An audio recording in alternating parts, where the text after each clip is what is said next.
You're listening to Offer Accepted, the show that is all about fostering careers in real estate and growing your real estate team. Your host is Vanessa Rosenblum. Vanessa is the president of a search firm called R.E.A. Staffing, where they help real estate agents hire talented people so that they can grow their businesses. On this show, Vanessa interviews real estate industry professionals from real estate assistants to team leaders of mega teams to learn how they achieved their current level of success and what they're doing to rise to the next level in their career or business. Whether you are exploring a career in real estate or you currently run a large real estate team and you want to be better at recruiting, training, and managing your employees and agents, this is a show you'll want to follow, so don't forget to hit subscribe. All right, let's go to the show. Here's your host, Vanessa. All right. Hi, everyone. Welcome to the podcast. This is episode number 5. I'm your host, Vanessa Rosenblum, and my guest today is a longtime client, Alexander Lurie, better known as Zander, and he is the lead of the Lurie Group in San Francisco. He's with Compass. And I wanted to talk to him because, first of all, we are looking for an operations manager for his team, and I wanted to get the word out and get a chance for everyone to get to know him. But also, he is such a great example of somebody who started out as a solo agent, had some bumps and bruises along the way, looking for the right people to fit with him and his culture, and now he has a thriving team. And so I wanted to explore that process with him, and hopefully you'll gain some tips, tricks, or inspiration along the way. So hi, Zander. Thanks for joining me today. Thanks, Vanessa. Thanks for having me. Yeah. So let's just start at the beginning. Why did you get into real estate? What was the motivation? Yeah, so I never knew I was going to get into real estate. And a little bit of background. So I'm from San Francisco, and so the city is so close to my heart. And I grew up playing in a lot of these homes. And when I sold my last company in 2013 and I moved back to San Francisco from Chicago, my parents had said that they were going to sell their longtime home, my childhood home, actually, in Marin County, just across the Golden Gate Bridge from San Francisco. And I said to them, I'm still trying to figure out what I'm going to do next. I know I want to do something entrepreneurial. Why don't I get my license in the meantime? I've always been interested in homes. And why don't I see if I can help you out? And one thing led to the next. And I thought that if I was going to get my license, I should get some mentorship. So I started going to open houses, and I met a wonderful gentleman who became my mentor and took me under his wings. One thing led to the next, and all of a sudden I had sold about 26 homes in my first year in the industry, and I realized that I was pretty good at it. I really liked it, and the rest is history, and we'll get into that. Perfect. All right. So at what point did you realize you needed an assistant, and what was the turning point there? Sure. So I'd say when I went separate ways from Dirk, I knew immediately and the reason I had done so is I wanted to grow a team. I wanted to grow infrastructure so that I could create more impact in the marketplace. And when you're a solo agent, you're capped out at the impact you can make. And so I realized that sort of like a Henry Ford division of labor, we needed to have specialists along the way to help during all different parts of the workflow. And there's so much complexity associated with the transaction. So I realized that I'd say end of my second year in the industry. And how many transactions did you do in year 2? Do you remember? Somewhere between 25 to 30. I was stretched thin. Yeah. Everybody wants to know what the formula is, or at what point should I look for an assistant. And I think it's a really personal decision. And I think where you are in the country matters. San Francisco is really intense. Your pre-listing process here is ridiculous compared to anywhere else in the country. The amount of work you guys do up front. And so, 20 to 30 deals on your own in San Francisco, I bet you were stretched. Yeah, I mean, I forgot what vacation was like and what my weekends were like. And I sort of started feeling like I was losing friends. I mean, I wasn't seeing them on the weekends. And I do believe in having work-life integration and time for friends and family. And I realized that in order to actualize that and have that be a reality in this industry, I needed to have colleagues to co-create with and build something special with. So what was your vision for your first assistant? Who did you want to hire, and what was their role supposed to look like? It's like you don't know what you don't know, And so I made a lot of a lot of mistakes that were great learning experiences. And I just realized that I needed to get out of the office so that I could be meeting with more people and helping them identify properties and negotiate. It takes a ton of time to train someone in a capacity or a role, especially if they're not familiar with the industry in that role. It's so one of the things that people with experience within that role, because I was taking so much time. I thought I could just get out of the office immediately upon bringing them in. But what I realized is it took months and months and months to train. Yeah, that's the hard part, right? So many agents feel like they can hire somebody and then dump and run because they've got other things to do, and it's just not that easy. And so how has let's talk about how your team has grown. So, you had one assistant, and then how did your team grow beyond that first assistant? It's like building a home. I mean, you've got to have the right foundation. And so I did not want to bring in more people until there was a stable foundation. And so what happened is the first assistant we brought in, a super guy, did not have so much industry background and certainly background for the role. And so that took about 6 months to get right. And then he realized after about 6 months that this wasn't the industry for him. And we remain in touch today. It was unfortunate because we spent so much time together. And right when he was there, he realized, oh gosh, I got to get in a different profession. And so it has been over the last couple of years a process to find not only somebody who is a wonderful culture fit, and we can talk a little bit about that in this conversation because that is essential, but somebody who already has the requisite skill sets. Maybe they can sharpen it a bit for sure, but somebody with experience and interest in the industry so that we know that they're here, they love it, they're passionate about it. Because that's really important for our team, is that we want to find people who are already really excited to be a part of the industry and a part of a growing team like ours. Right. So let's talk about your current structure, and then we'll back up a little bit. You now have a team. You have a partner and agents as well, correct? So I've got a right hand, Bradley, and we've been working together for, I think we're in our 4th year now. And then we've got an interim operations manager, who's a close friend, and this isn't his calling, but he's helping us out because we've got so much flow. And then we've got a full-time client experience director, who is a 30-year marketing veteran who's worked for some of the best companies out there and launched a lot of incredible Fortune 500 companies, and we're really lucky to have her to support our growth. And so, it was your question, what's the structure? So we're going to be bringing in a couple more agents, but in order to bring in more agents, we have to have a really solid backbone. And basically what we're creating is a brokerage and a brokerage model. Compass is an incredible partner in the process, but what we realize is that we want to be able to offer our agents and a next level of support. And only through having our own staff, operations, marketing, sales support, can we do that. Perfect. So let's go back and talk about that foundation. So finding that right fit for your company and to help you move through your growth phases, is a challenge for everybody. And I think, like you said, it really comes down to culture fit as much as skill fit. So what is the culture like on your team, and how has that evolved? Yeah, and I'd say that we're absolutely co-creating it together.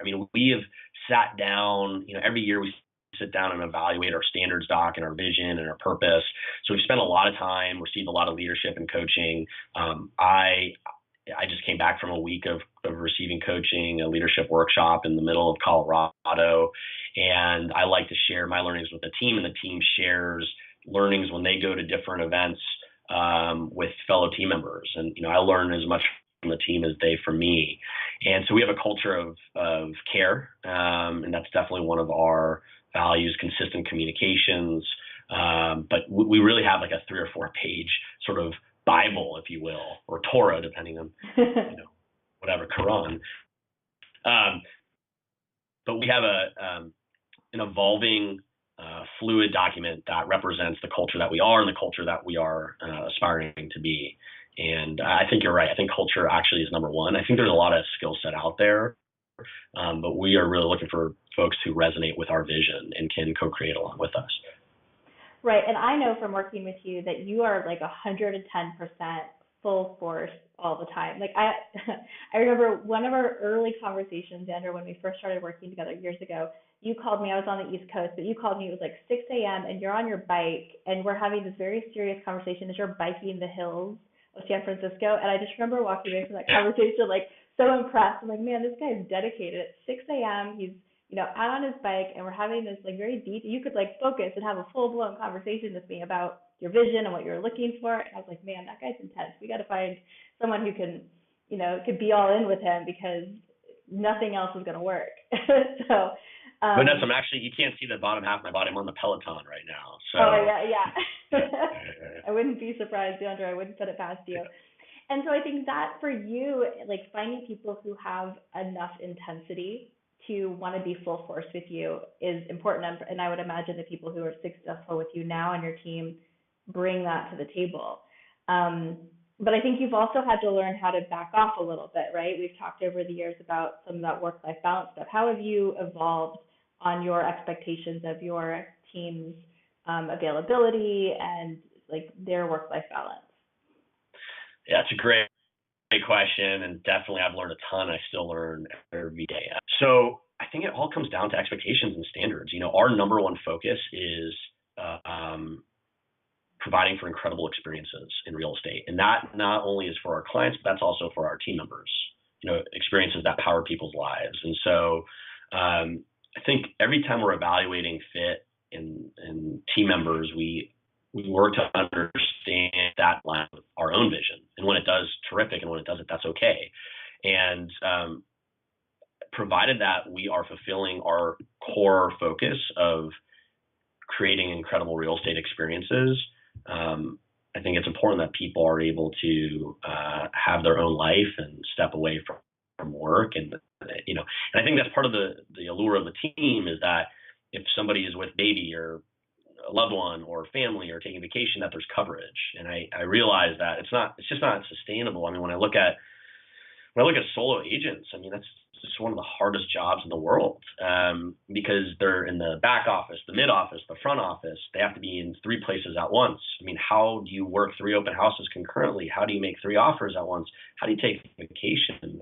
How do you sleep? And so part of our vision is as we grow, we're going to have more support and more coverage. It's going to really allow people to have more balance in life and be able to spend more time with loved ones and away from work. And only when we're away from work can we really recharge. I mean, we need time away. We need to be able to sleep and spend time, personal time, and pursue hobbies in order to be at our best for our clients and for ourselves. And I think that's a really important value of ours.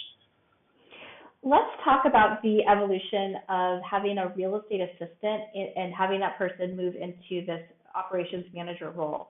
Describe on your team, because I think it's so different for different organizations. How would you describe the role of a real estate assistant versus that of an operations manager? What are the distinctions? All in the eye of the beholder and who's looking. I've gotten away from real estate assistant. I know that's a term that's used in the industry, but it can be very vague, broad, and a little bit confusing for me. We have really worked over time to hone the scope and the job description. And as we expand, people become probably more and more specialized, provided that's where their passion aligns. I mean, we're not going to say, hey, team member, you're now aligned only with this. No, I mean, it has to align with passion and their purpose and their vision for themselves and their skill sets. But as we grow, we'll definitely have more specialist roles. I think a real estate assistant, when it's the first hire, often is sort of doing everything, which is really hard to find, right? Because you have the creative, the left side of your brain, and then you have the analytic, the right side of your brain. Find that person, it's like a unicorn, it's like that purple squirrel, you can look a long time, and it's really hard to find somebody that has both is super detail oriented, is analytic, and then also is very creative and can put together all the marketing material. To find somebody with that those natural abilities is few and far between, and people can adapt, but only for so long. And so when you're forcing yourself to be everything, which is what that role requires often, is a path to burnout.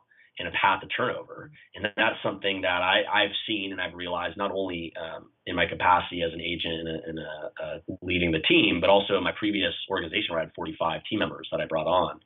And so it's about for permanent or for long term, for the long term growth, we need to align people with their true passions and interests. Absolutely. Amen to that. And I think you just have to pick your poison. You look at your business and you say, all right, is it more important that this person is my marketing administrator, or is it more important that they're owning the transactions? And it really depends on whether you're a high volume business and you're just turning through transactions, or if you're more of a luxury or high end business where you can hire a TC. What you really need is someone to love on your clients and provide excellent service and marketing. But it is, you'll come to a point where your one person is just failing on half of their job. we can't do both forever. So if you can kind of pick in the beginning what's most important to you, it makes it easier, I think, to expand. So for your team, your operations manager, are they handling your transaction management, or are they really systems, procedures, that type of oversight?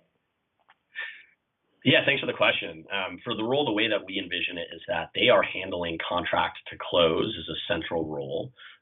So when we are, let's say, representing a buyer and they get the contract, or representing a seller and they get the contract, they are basically handling everything that's related to, once that contract is signed, to close of escrow. And that allows our agents to continue to service our clients, other clients looking to buy or sell properties, while also providing that client who's in contract with somebody who's really, really experienced and wonderful at handling the transaction and taking it from signing to close. And that's a very important time for a buyer or seller. And we want to make sure that somebody is really gifted at it and really good at it and trained. Another role for this position is helping us write agreements, actually do some of the paperwork. Although we have a transaction coordinator, when we're in a listing agreement, also somebody who's doing the removal of contingencies throughout the contract to close period. Another aspect of the role is going to be helping us maintain our database. Our contact database, our relationship database is the core of our business. It's our brain. So we need somebody to help nourish the brain and update it, and that's critically important. And then a couple other roles. I mean, there's definitely a little bit of floating element to it, and depending on who we meet and depending on what their skill sets are, there's definitely a lot of other moving parts in our organization, and definitely open to having them help out in some other capacities as well. So how much of a leadership role will this person have in your office? For example, in some offices, the operations manager leads the team meetings or holds buyer's agents accountable to following up with leads because they're managing the database. So how much of a leadership role is this person responsible for? Yeah, I mean, they're definitely a leader in the organization in that they're a partner to agents.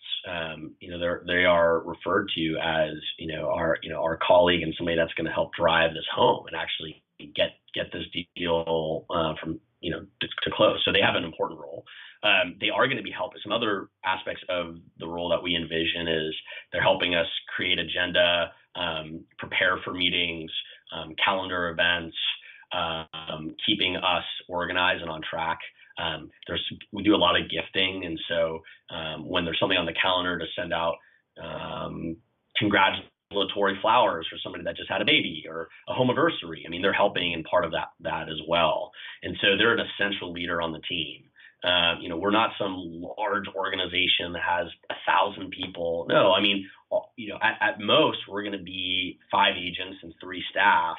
8 team members by year end. And more than likely, we'll be somewhere probably about 6 or 7. And so every single team member has an essential leadership role. And there's not a pecking order. I mean, I'd say we're very flat. And the responsibility rolls up to me. The culture we create is one of absolute co-creation, and really the best idea rises to the top. Perfect. Let's go back and talk about systems a little bit, because we sort of breezed over that, and I think that's such an important part. So, having systems and procedures is something I know you've focused on and you've, embraced training and coaching on. can you speak to any of the systems or procedures you guys have implemented that have really worked well for your operation in terms of checklists sure. or software, wherever you want to take that? Yeah. So we definitely have, whether it's buyer or seller, in different stages and phases of the that progression, we have different checklists. So, for instance, we get a new listing. There's like 100 different things we do to prepare the listing for market. When we're in escrow for buyer or seller, there's a very specific checklist and flow, and it starts with creating a calendar of success calendar to go from signed contract to close of escrow, and helping them understand up front what those key milestones are, and then being there for them throughout the entire life cycle of that transaction. So we absolutely have a lot of best practices that we've documented over time. We continue to refine them, but otherwise, for us, I think what's important is, like, if it's not broken, don't fix it. There's instead of just trying to reinvent for reinvention's sake, when we have things that are really working, it's just about being laser focused and getting right that which we know works really, really well. I know, because you are so focused on your development and coaching and training, what books or resources do you recommend to other real estate agents who are embarking on growing a team? They want to do it well and they want to do it the right way. Yeah, so Gary Keller at Keller Williams is widely known, or at least as one of, if not the preeminent personal team building. So he created a book. What is it called? It is, people refer to it as the Red Book, but it's $1 million real estate agent book. Millionaire Real Estate Agent. Thank you. And yeah. And the second version is due for coming out. The first version came out like decades ago, but I think is a great first read for anybody that's looking to build a team or be a part of a team, to understand what that growth looks like. And there's 7 levels of growth. We're somewhere sort of 5-ish right now, but the idea is creating a sustainable business. So much of our industry is seasonal, inconsistent. We don't know where that next deal is going to come from. And really what this book charts the course for is creating consistent, sustainable business that is not as susceptible to seasonality, but rather is, the door is open for business and all year round. I think that's a great first read, and then there's a lot of others from there. Yeah, I agree. That is definitely like a fundamental book if you're wanting to embark on this journey. And great. So before we wrap up, if you are interested in the operations manager role, make sure to go to R.E.A. staffing/careers and look for job code SF828. I'll also put that in the show notes. And Zander, if people want to learn more about you or connect with you, how should they reach out to you? Yeah, so please visit our site, luriegroup.com, Lurie group.com, and also connect with Vanessa. If you want to connect with me, she'll put us in touch, and looking to meet great people always. And even if we're not working together, you never know how we can assist each other and collaborate. So I'm always looking to meet great people. Great. Thanks, Zander. Thanks, Vanessa. Thanks for listening to Offer Accepted, the podcast for fostering careers in real estate and growing a successful real estate team. If you like what you heard today, be sure to subscribe, rate, and review. You can also check us out on YouTube. Search R.E.A. Staffing and you'll find this and a ton more content all around hiring and managing your growing real estate team and launching your career in real estate. We'll see you in the next episode.